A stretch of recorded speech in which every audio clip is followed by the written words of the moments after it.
Wouldn't it have been embarrassing to have a painting like that on the front porch? My daughter-in-law, Macy, who had sold my prized painting on a flea market app without my permission, stated flatly, my mother had done a colored pencil drawing of Gerberus for me from her hospital bed before she died. That drawing was a memento of my late mother. I know, but I can't hang an amateur drawing because it's too shabby. Do you think you should talk to me like that even though you are my daughter-in-law? I said boldly, but Macy was unfazed. She drew her arms across her chest and stared at me. Please consider your position. We will be taking care of you in the future, right? It's that deciding line again.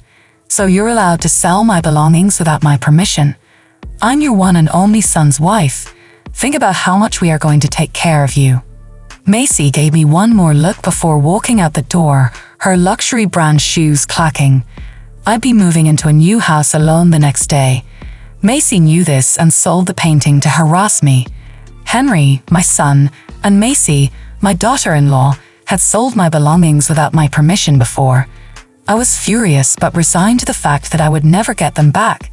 But I'll never forgive her for selling my mother's mementos. Both Macy and Henry, who was always at her disposal, irritate me. I'll completely cut ties from my son and wife when I move into my new house tomorrow. My husband's son and wife can live in this old house. I am Amy, a 50-year-old housewife. For years, I did all of the housework while working part-time at a factory. I look after my family, which includes my husband, my only son, and as of 3 years ago, my daughter-in-law Macy. My mother, who raised me as a single mother, died 6 months ago. She left me a large sum of money from her life insurance policy. I took advantage of the opportunity to purchase a small new house and decided to divorce my husband, with whom I had a strained relationship. The day before I moved in, Macy sold my mother's painting without my permission. When I told my husband we were splitting up, he simply said, "Do whatever you want." During our many years as a couple, our relationship had cooled. I believe neither of us did anything wrong, and that what happened was unavoidable. My son and his wife, who lived with us, were the ones who were against my leaving. Who will do the housework if you leave? Aren't you a housewife? I am a civil servant like Henry, so I am not like you who only works part-time. It's appalling to hear a mother throw her family out of the house. My son and his wife both continued to complain as I was packing. First and foremost, why are you buying a house now? It's the money my mother left me, and it's up to me what I do with it. When the insurance money arrives, you should put it to good use for your family. A house where you'll live alone is a squandering of money. She's right. You should have shared grandmother's insurance money with us. Henry's wife was a brand-obsessed woman who never washes a single pair of underwear and is constantly taking dance, yoga, English conversation, and other classes. My son, who is at her beck and call, blames me all at the same time. This was enough for me. My friend Jane, who lives near my new house, invited me over the night I moved in to join her for dinner. My husband is out drinking today too, so I thought it would be perfect. Thank you very much. I still haven't unpacked anything. Jane's house is magnificent. She and her husband both love dogs, so they built a house to accommodate a large dog. In fact, 3 Dobermans are currently resting quietly in the living room's corner. I told Jane about Henry and Macy while eating a hamburger she had prepared for me. What's the deal with your daughter-in-law? And I'm sorry, but your son is also pitiful. Henry used to be a stronger person, but now he's at the mercy of his wife. I'm tired of it. One of the large dogs approached me and nuzzled my feet as if to console me. It was Hannah, the female of the 3 Dobermans. Hannah is much gentler than my son. All of our dogs are smart and good. Jane used to be a trainer. Because she's so good with dogs, her 3 new dogs are large and scary in appearance, but are really gentle and extremely intelligent. They would never attack anyone, but they will bark at uninvited guests if Jane instructs them to. I wish I had a dog as gentle as Hannah is. Why don't you get yourself one? I'll train it for you. Indeed, I am free to do whatever I want as of today. In a new house, you begin a new life. Isn't that right? I thought so too. Macy and I are moving to my parents' house next month. At the end of the month, my son called me with this news.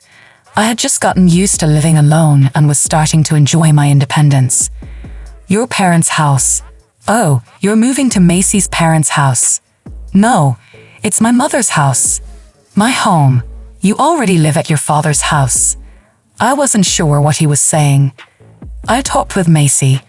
After all, my parents' house is my mother's house, not my father's, and we decided to move to your house. No, my house isn't big enough for the three of us. I was not going to put up with Henry and Macy bossing me around and making me do all of the housework. But one of the rooms does have a place to sleep. You can sleep in the living room corner, and we can use that space as our bedroom. Don't be ridiculous. What are you talking about? You want me to sleep in the living room corner? I could feel my face getting hot with rage. We're coming even if you don't like it.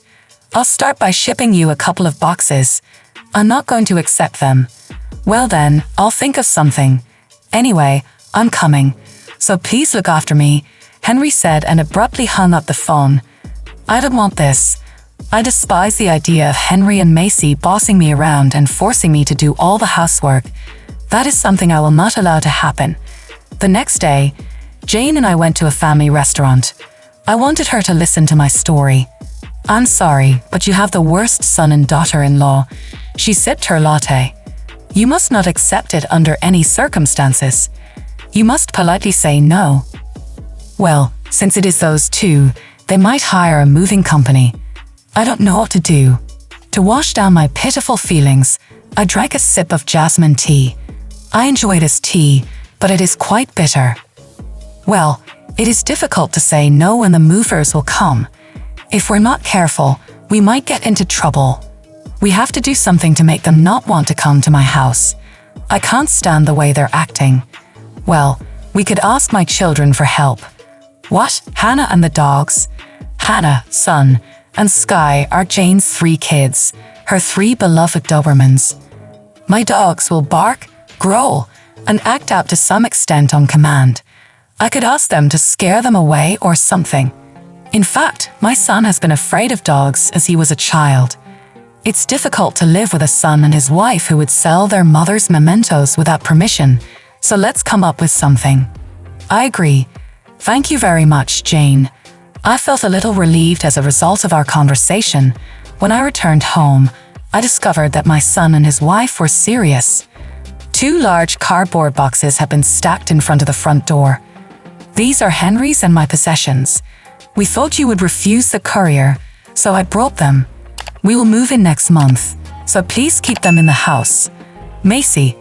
My shoulders slumped as I read the note attached to the cardboard box. I had no choice but to bring the box inside, and when I opened it, I discovered many of their personal belongings. Henry's imported watches and leather jackets, Macy's designer bags, clothes, and shoes. They must have left behind valuable items I would not discard without permission. What a dirty move. How little they must think of me to sell off my mother's paintings or leave this luggage without my permission. Well, we could ask my children for help. Jane's voice from the family restaurant came to mind. I've occasionally accompanied Jane on dog walks since I settled in and after the move. She invites me to accompany her for a change of scenery. She's a great friend to have. It means a lot to me. Why don't you sell their belongings? Macy would sell them on her own, wouldn't she? Yes, even the memento my mother painted. Moon, a male dog, looks at me from the end of the leash I am holding. By the way, why do your son and wife want to live with you? They're both government employees and have money, so why don't they just live together? They don't like doing housework, especially Macy, because she's always learning, going out to play, or watching fashion and makeup videos. So you've been doing all the housework by yourself? Yes, my husband never did it, and Henry works overtime and travels a lot. And Macy is the same way. I recall hearing a conversation between my son and his wife on the day I announced my departure from our home. If you leave the house, who will do the housework? Well, you can. No, obviously not. I want your mother to do it. Jane sighed in disgust when I mentioned this. It wasn't until a week later that I received several phone calls from Macy. I finally answered in disgust after she phoned dozens of times. Your house is quite small, right? Yes, that's what I said. Henry said he saw you with 3 big dogs, and I wonder if 3 dogs like that could live in a small house. It struck me. Macy is obviously terrified of dogs. There are people all over the world who are terrified of dogs. One of them is Henry. Jane must have been with me when Henry saw her, but he must have been completely distracted by the dogs. I told you it's a small house. If you're worried, why don't you come back and take a look? I will. I want to check the inside of the house. Macy's voice unraveled a little. She decided that there was no dog in the house. Anyway, I'll be there this Sunday at 10 a.m., Macy said and hung up the phone. Okay. Unexpectedly, I can take my revenge now. On Sunday, Henry and Macy came to my house as planned. You really came. I said I would come. You know, it's because you bought the house on a whim that we're in this messy situation. That's really true. You should have stayed quiet and continued to do the housework like before. Complaining, they took off their shoes and entered the house. Okay, that's it. I opened the living room door, gloating in my mind. Whoa. The next moment, my son and his wife screamed in unison. There were 2 Dobermans, Moon and Sky, sitting there. What? Are you kidding me? Mother, this dog. These are my dogs. Aren't they cute? Jane, the dog trainer over there, found them for me. Jane, who was sitting on the sofa, stood up and smiled at me. They are so cute because they are well trained. Moon, Sky, how do you say hello to our guests? The dogs barked at the same time. Macy said, "Oh no." Macy sat down with her head in her hands. Is she that bad with dogs? Oh, they are so cute. Don't worry. Moon, Sky, play with them. At the sound of Jane's voice, the 2 dogs ran over to Henry and Macy respectively. They raised their paws, wagging their tails as if to say, "Let's play." Stop. Oh no, I'm scared. Macy shook her head and began to wriggle and shake. Moon just invited her to play with him, but Macy doesn't understand. I'm scared of dogs. Macy just lost it and burst into tears, snot running out of her nose. Oh dear, if you're going to live in my house, you'll have to get along with these kids too. Make them stop. This ruined the makeup she had studied on YouTube and was so proud of. Her mascara was running, and the lame from her eyeshadow spread to her cheeks. Her tears and runny nose made the high-end foundation look soggy. With this face, she was going to take the train home. Hey, Mom, do something about it. Meanwhile, Henry, who had been jostled by the much larger Sky, fell on his backside and began to scoot away. Sky, thinking that he was playing, happily jumped on Henry. No, stop it. The dog is too big and scary. I suddenly looked at Henry's jeans and saw that the color of his crotch had darkened a bit. He was so afraid of the dog that he had peed himself. How pathetic. Moon, Sky, come here.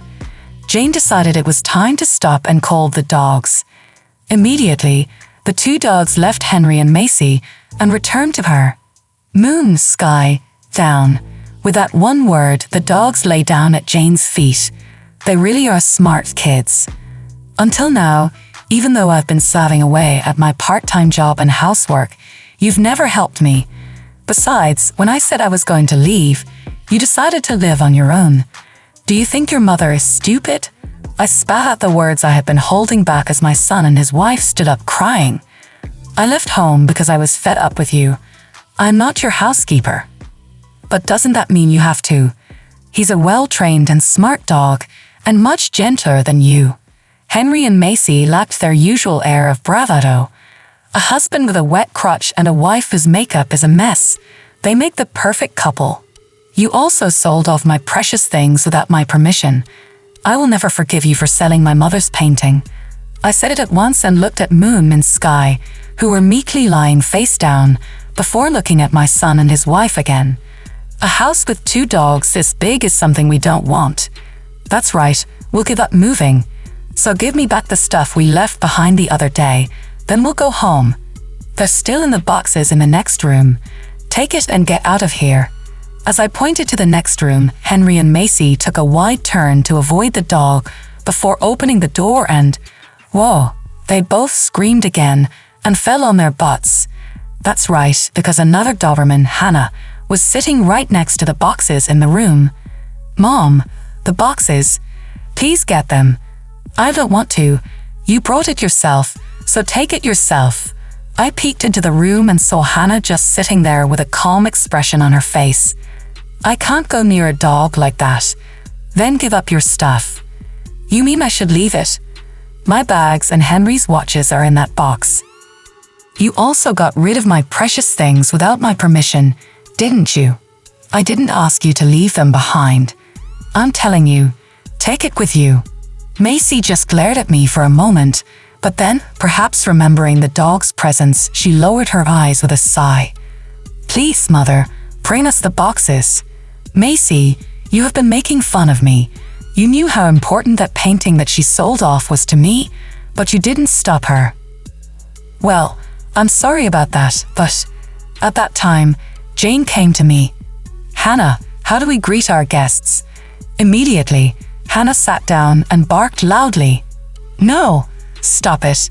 Hearing Hannah's voice, my son and his wife must have reached their limit.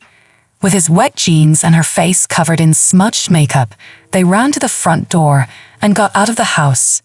After that, I sold all the personal belongings Henry and Macy had left behind to a pawn shop. I discovered that their belongings were of considerable luxury, with Henry's watch having a surprisingly high value and Macy's bag being of a particularly high class. The extravagance of these items left me in a state of dismay. Back at her house, Macy ended up being responsible for all the household chores. My former husband does not like Macy's housework. He constantly complains that the food is bad, the house is dirty, and the laundry is piled up. Macy can no longer go to her lessons because of her housework, and she has gained 10 kilograms due to the stress. And all of her frustration seems to be directed at Henry. Mom, I'm at my limit. Macy finally started hitting me. She's been fighting with Dad all the time. I want a divorce. One day, Henry called me, his voice exhausted. You chose your own wife, didn't you? You can take care of yourself. Of course, I would not give advice to Henry. I was sick and tired of being involved with that couple. Meanwhile, I bought a female Shiba Inu and asked Jane to train her. She's going to be a great dog. Jane smiled as she patted the head of the puppy I named Rio. Really, it's all thanks to you. I'm sorry for making the dogs play such an unpleasant role. Okay, when I heard what you said, I was more upset than you were. But from now on, you and Rio can live together peacefully. Yes, from now on, I will enjoy my life and my time. With this determination in my heart, I gently picked up the puppy. Her small, warm body a comforting weight in my arms. I could feel her tiny heartbeat against my chest, and for the first time in a long while, I felt a sense of peace and optimism about the future. The days that followed were filled with new routines. Jane helped me train Rio, who quickly became a beloved companion. We took long walks in the nearby park, and every day, Rio grew more confident and playful. Her joyful spirit was infectious, lifting my own spirits and making my new house feel like a true home. One afternoon, as Rio and I were returning from a walk, I saw a familiar figure standing at my gate. It was Henry, looking disheveled and worn out. He approached me hesitantly. Mom, I really need your help. Macy has left, and I've realized I can't do this alone. I took a deep breath, steadying my emotions. Henry, I love you, and I always will. But you need to learn to stand on your own. I can't solve all your problems for you. But I don't know where to start, he said, his voice breaking. Start by taking responsibility for your life. Find a place of your own. Focus on your job and build a routine. You can do it, Henry. I believe in you. Henry nodded slowly, tears filling his eyes. "Thank you, Mom. I know I've made a lot of mistakes. I just hope it's not too late to make things right." "It's never too late to change, Henry, but you have to be willing to put in the effort." As Henry left, I felt a mixture of sadness and hope. I hoped he would find the strength to turn his life around, but I knew it was a journey he had to undertake on his own. Life settled into a comfortable rhythm.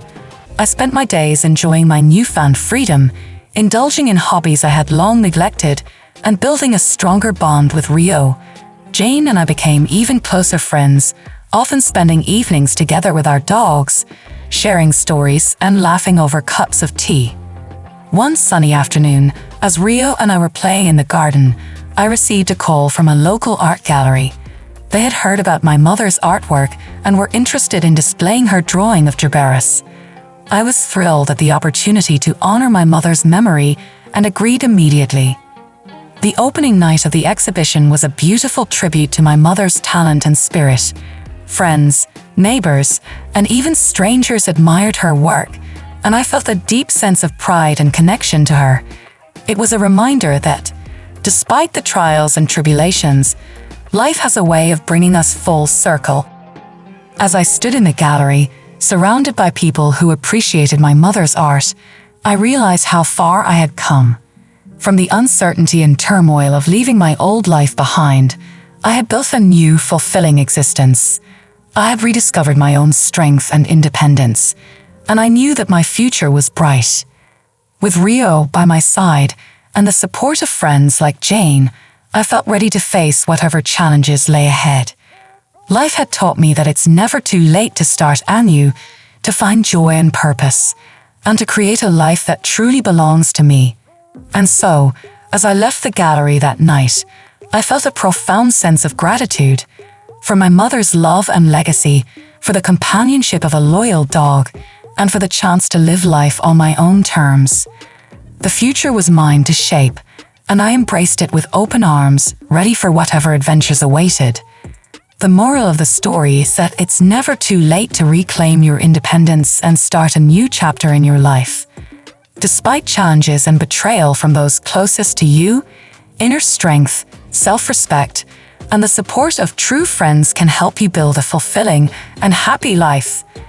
It also underscores the importance of standing up for yourself and not allowing others to take advantage of your kindness, as well as the value of preserving and honoring meaningful memories and legacies. Thanks for watching. If you enjoyed this story of resilience, independence, and starting anew, don't forget to hit that like button and subscribe for more inspiring tales. Remember, it's never too late to take control of your life and create your own happiness. Share your thoughts and experiences in the comments below. I love hearing from you. And if you know someone who could use a little motivation or a reminder of their inner strength, share this video with them. Together, we can inspire each other to live our best lives. Until next time, stay strong, stay positive, and keep moving forward. Bye for now.